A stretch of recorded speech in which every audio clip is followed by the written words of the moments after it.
Good morning. कक्षा 12 जिसमें आपके अध्ययन चल रहा था विश्व जनसंख्या वितरण व घनत्व के बारे में आपने संपूर्ण विश्व में जो जनसंख्या का वितरण है किस प्रकार पाया जाता है और उनको प्रभावित करने वाले जो कारक है उन कारकों का अध्ययन किया था। आज हम घनत्व की बात करेंगे। जो जनसंख्या घनत्व है, घनत्व की परिभाषा है, घनत्व कितने प्रकार का होता है, घनत्व को प्रभावित करने वाले कारक कौन कौन से हैं, इन सभी का अध्ययन करेंगे। तो ये जो घनत्व है इसकी सामान्य जो परिभाषा होती है, परिभाषा, अब वह परिभाषा है एक निश्चित क्षेत्र में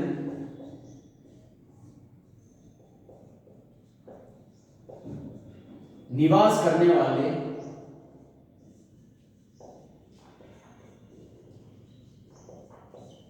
करने वाले मनुष्य का अनुपात, जनसंख्या और क्षेत्रफल का अनुपात ही घनत्व होता है। तो सामान्य रूप में आप कह सकते हैं मनुष्य या फिर जनसंख्या, यहां आप जनसंख्या ले लीजिए, जनसंख्या व जो क्षेत्रफल है उस क्षेत्रफल का अनुपात ही घनत्व कहलाता है।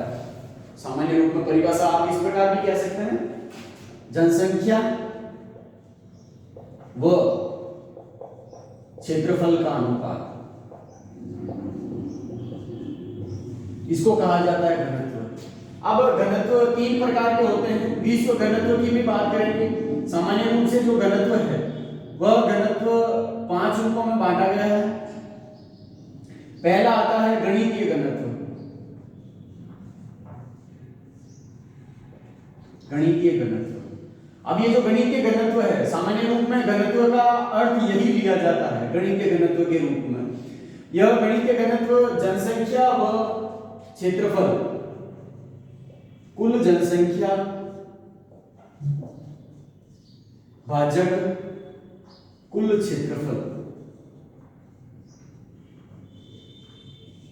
यह सूत्र है इसका जिससे गणितीय घनत्व निकाला जाता है। जो संपूर्ण जनसंख्या है उस संपूर्ण जनसंख्या का भाग जो क्षेत्रफल है उस देश का या फिर जो महाद्वीप है उस महाद्वीप का जो क्षेत्रफल है और वहां की जो जनसंख्या है उस जनसंख्या का भाग देकर घनत्व निकाला जाता है, जिसको गणितीय घनत्व कहा जाता है। फिर दूसरे नंबर पर आता है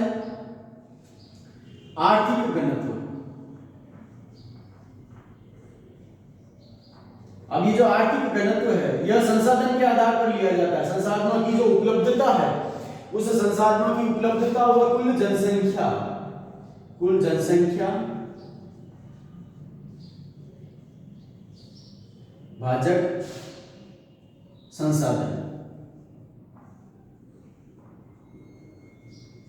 जो उपलब्ध संसाधन है उस संसाधनों की जो मात्रा है उस मात्रा के आधार पर आर्थिक घनत्व निकाला जाता है। फिर उसके बाद में तीसरे नंबर पर आता है कायिक घनत्व। कायिक घनत्व के बाद में आता है कृषि घनत्व और उसके बाद में 5वें नंबर पर आता है पोषण घनत्व। आपसे एग्जाम में प्रश्न पूछा जा सकता है घनत्व की परिभाषा बताते हुए घनत्व के प्रकारों का वर्णन कीजिए। तो उसमें आप ये जो 5 प्रकार मैंने यहाँ पर लिखे हैं, पहला है गणितीय घनत्व, दूसरा है आर्थिक घनत्व, तीसरा कायिक घनत्व, कृषि घनत्व और जो पोषण घनत्व है उन सबका आपको वहां पर उल्लेख करना पड़ेगा। ये जो कायिक घनत्व है यह कायिक घनत्व कुल जनसंख्या, कृषि में संलग्न जो जनसंख्या है, कुल कृषित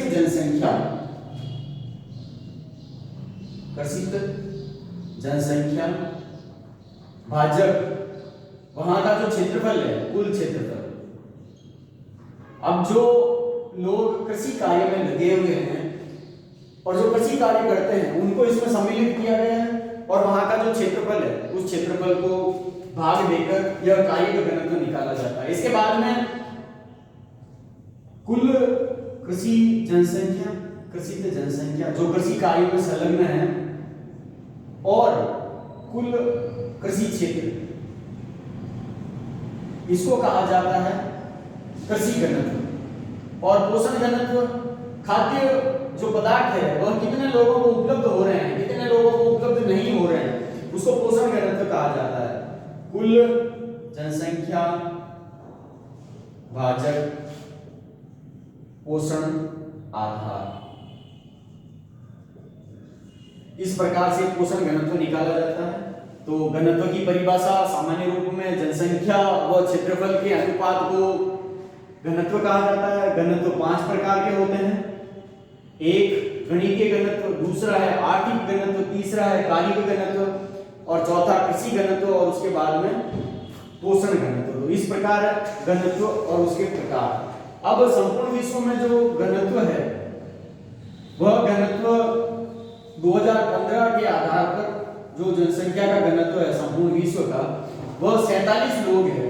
1 किलोमीटर अगर आप कहीं जो संपूर्ण पृथ्वी का क्षेत्रफल है उस क्षेत्रफल में संपूर्ण पृथ्वी के जो लोग निवासित है उन लोगों का भाग दिया जाए तो जो 47 लोग है 47 लोग आपको देखने के लिए मिलेंगे प्रति वर्ग किलोमीटर। 1 वर्ग किलोमीटर की आप अगर यात्रा करेंगे तो 47 लोग देखने के लिए मिलेंगे 2015 के आंकड़े के अनुसार। 2015 के अनुसार 47 है विश्व का घनत्व, विश्व घनत्व। अब सर्वाधिक जनसंख्या किस महाद्वीप में है? एशिया महाद्वीप में। तो सर्वाधिक घनत्व भी आपको यहीं पर देखने के लिए मिलेगा 116 लोग प्रति वर्ग किलोमीटर। और सबसे कम ओसेनिया, सबसे कम जनसंख्या ओसेनिया महाद्वीप में ही है। बताया था मैंने आधा प्रतिशत। और यहाँ लगभग एशिया और यूरोप को मिला दिया जाए तो 3/4 लोग यहाँ निवास करते हैं। तो ये जो आधा प्रतिशत वाला भाग है यहाँ 3 लोग मिलेंगे आपको। अगर आप यात्रा करेंगे ओसेनिया महाद्वीप की तो वहां आपको लोगों का जो घनत्व है वह 3 लोग ही प्रति वर्ग किलोमीटर देखने के लिए मिलेंगे। तो इस प्रकार यह घनत्व हो गया। अब घनत्व को प्रभावित करने वाले कारक कौन कौन से हैं? किन कारणों से ये जो घनत्व है यह प्रभावित होता है? इसको 3 रूपों में पढ़ा जा सकता है। इससे पहले जब जनसंख्या वितरण को प्रभावित करने वाले कारक पढ़े थे उसमें बताया था मैंने आपको जो कारक जनसंख्या के वितरण को प्रभावित कर रहे हैं उनमें से कुछ कारक ऐसे होंगे जो जनसंख्या वितरण को भी प्रभावित करेंगे और जनसंख्या के घनत्व को भी प्रभावित करेंगे। तो जनसंख्या घनत्व को प्रभावित करने वाले जो कारक हैं उन कारकों में सबसे पहले आता है भौतिक कारक, दूसरा आता है सांस्कृतिक,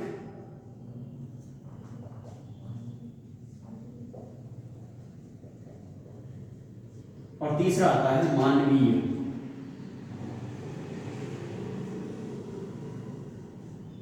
इन 3 रूपों में अध्ययन किया जाता है घनत्व को प्रभावित करने वाले कारक।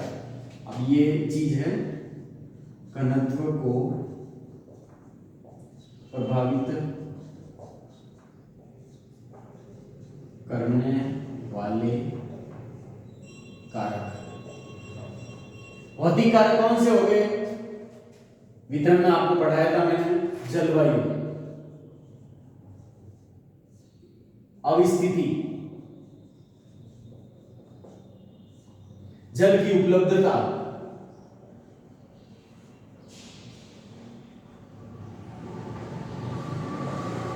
ये कारक हैं जो भौतिक कारकों के अंतर्गत आते हैं जिनसे जनसंख्या का घनत्व प्रभावित होता है। भौतिक कारक में अवस्थिति, वहां पर्वत है, पठार है, मैदान है, नदी है, घाटियां हैं, कैसा क्षेत्र है, उस क्षेत्र का जो स्थल स्वरूप है वह कैसा है। अगर वह छिन्न भिन्न है तो वहां जनसंख्या बहुत कम मात्रा में निवास करेगी। जलवायु कैसी है? अगर कठोर जलवायु होगी, अधिक उष्ण होगी या फिर अधिक शीतोष्ण होगी या फिर शीत होगी तो वहां लोग बहुत कम निवास करेंगे और कम निवास करेंगे तो जो क्षेत्रफल है उस क्षेत्रफल का अनुपात बिगड़ जाएगा और जनसंख्या का घनत्व भी प्रभावित होगा। तो जनसंख्या के घनत्व को प्रभावित करने वाले कारकों में मुख्य रूप से जल की उपलब्धता, जलवायु और अवस्थिति या फिर स्थिति, इसको स्थिति भी कह सकते हैं। ठीक है। उसके बाद में बात आती है सांस्कृतिक कारकों की। सांस्कृतिक कारकों में धर्म हो गया।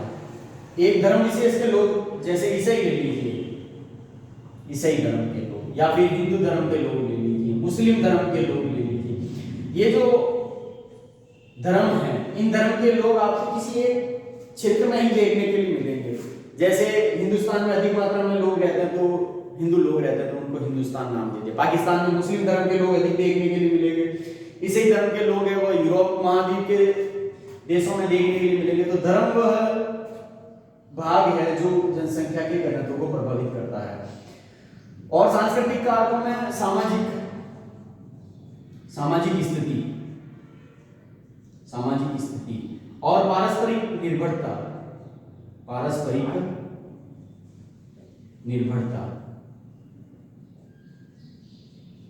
लोग एक दूसरे पर कितना निर्भर है। युद्ध हो गया या फिर वहां शांति है या नहीं है, जिस क्षेत्रों में आप निवास करते हैं राजनीतिक हलचल तो नहीं है, अत्यधिक मात्रा में राजनीतिक हलचल तो नहीं है, या फिर युद्ध तो नहीं हो रहे हैं जिनके कारण लोगों को वहां रहने में परेशानी हो। फिर मानवीय कारकों में आ गया, या फिर जो आर्थिक कारक है, मानवीय कारक को आप आर्थिक कारक भी कह सकते हैं। आर्थिक कारकों में खनिज हो गया, मुख्य रूप से खनिज, उद्योग, नगरीकरण, ये मुख्य कारक है जो जनसंख्या के वितरण और घनत्व दोनों को प्रभावित करते हैं। अब ये व्यापार कैसे हो गया, अगर कहीं किसी क्षेत्र में व्यापार करने में सुविधा रहती है, वहां व्यापार अगर अच्छे तरीके से हो पा रहा है तो लोग वहां जाना पसंद करेंगे और वहां की जो जनसंख्या का घनत्व है उस घनत्व को बढ़ा देंगे, क्योंकि वहां जाएंगे लोग तो जनसंख्या में वृद्धि हो जाएगी। क्षेत्रफल तो बढ़ेगा नहीं लेकिन जनसंख्या में वृद्धि हो जाएगी, तो जनसंख्या का जो घनत्व है वो बढ़ जाएगा। फिर उद्योग धंधे हैं, खनिज हैं, जहां खनिज अधिक मात्रा में मिलेंगे वहां लोग निवास करना पसंद करेंगे। नगरीकरण है, देखते हैं आप सामान्य रूप में गांवों से लोग नगरों की तरफ प्रवासित हो रहे हैं। क्यों प्रवासित हो रहे हैं? क्योंकि जो जनसंख्या है उसको व्यापार करने के लिए, अपना भरण पोषण करने के लिए या फिर अपनों का भरण पोषण करने के लिए लोगों को व्यापार करना पड़ता है और व्यापार करने के लिए वह लोग नगरों की तरफ पलायन कर रहे हैं। तो इस प्रकार जनसंख्या की परिभाषा, इसके मुख्य प्रकार, विश्व में जनसंख्या का घनत्व और जनसंख्या के घनत्व को प्रभावित करने वाले कारकों का अध्ययन किया। इसके बाद में जनसंख्या वृद्धि है वह अगले पार्ट में अध्ययन करेंगे। धन्यवाद।